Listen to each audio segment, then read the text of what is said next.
Alright, you lot, welcome back. Today we've got a very tasty reveal, something that frankly I would say is one of my absolute favourites in a while, if it wasn't for all the Nurgle glow-ups. In fact, no, that's not fair. It still is, and technically it's in the same category. It's that same thing of Games Workshop taking something they'd done before and massively improving it, which they've done with a few things recently, or at least when it comes to the style of something, they've gone, you know what, we're going to update this.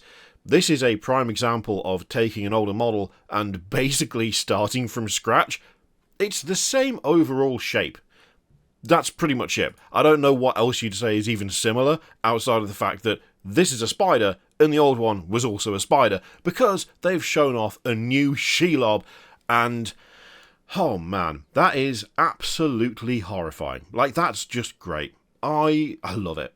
I really love it. The detail is so nice. The way that it's painted as well is excellent, which does a good job of highlighting how cool the sculpt is.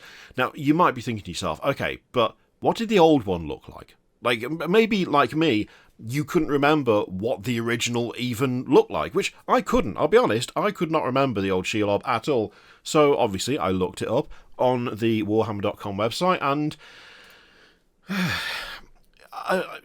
yeah, it's fine. It's fine. She's fine. That's okay. But it's not that, is it?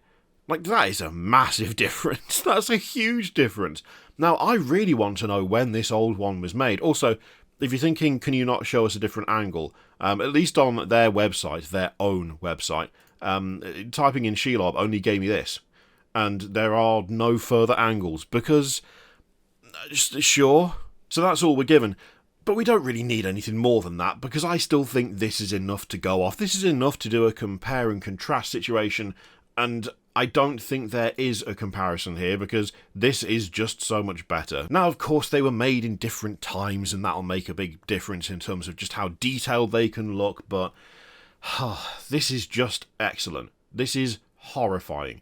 The way the legs have been done is really nice. I like the added sort of spiky bits when it comes to the carapace, so to speak. The head is fantastic. The eyes are super creepy, and the placement of them, where it looks like one is kind of scabbed or grown over, or there's like some sort of scar tissue going on there. Really like the asymmetry that's happening with that. There is just something incredibly menacing about this. They've managed to give this character this, I mean, essentially, it's just a big spider. That's really all it is.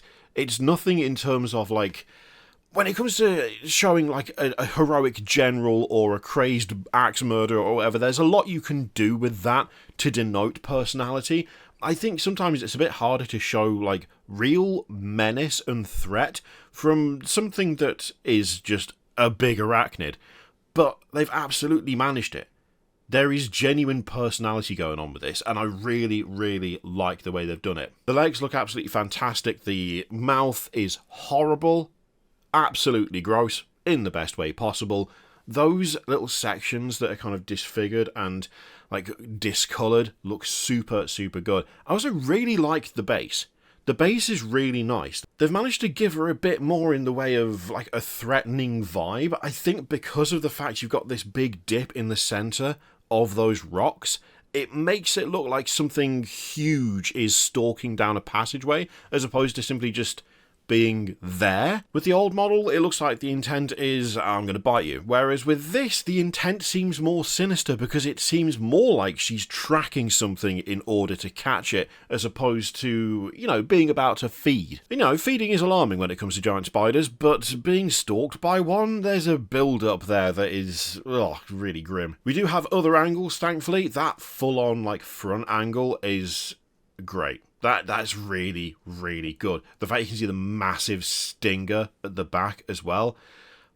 It's just so menacing. So menacing and outright scary. I really do love the way she's been painted as well. I really like those sections of red and pink that are on the face and then on the body as well. The side profile is absolutely fantastic too. You can see how bulbous the back is.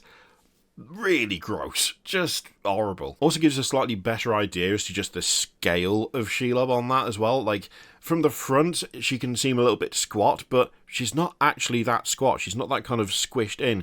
It's actually quite long, and I like being able to see that with the side profile. Overall, this is just an insanely good glow-up. I think they've done an amazing job with it. This has gone from a model that, personally, I had pretty much forgotten about and forgot even existed to being one that I actively want to paint. I mean, we already know that Games Workshop can do pretty cool giant spiders in the form of, like, the Arachnarok that we can see here, but even though I absolutely love this model, and I have one on the shelf behind me, albeit without the gobbos on top, I think I prefer this. Now, I don't think the scale is the same. I think Shelob is a bit smaller than the Arachnarok, but the overall design, there is something about the realism of this that I just really, really like, and I think they've executed it super, super well. Now, it's not just Shelob, there's also a new Gollum and a new webbed up Frodo sat there as well, and he's fine. I'm not as enamoured with this as I am with the big old spider. Gollum looks okay, it's not really blowing me away. I like the posing is good.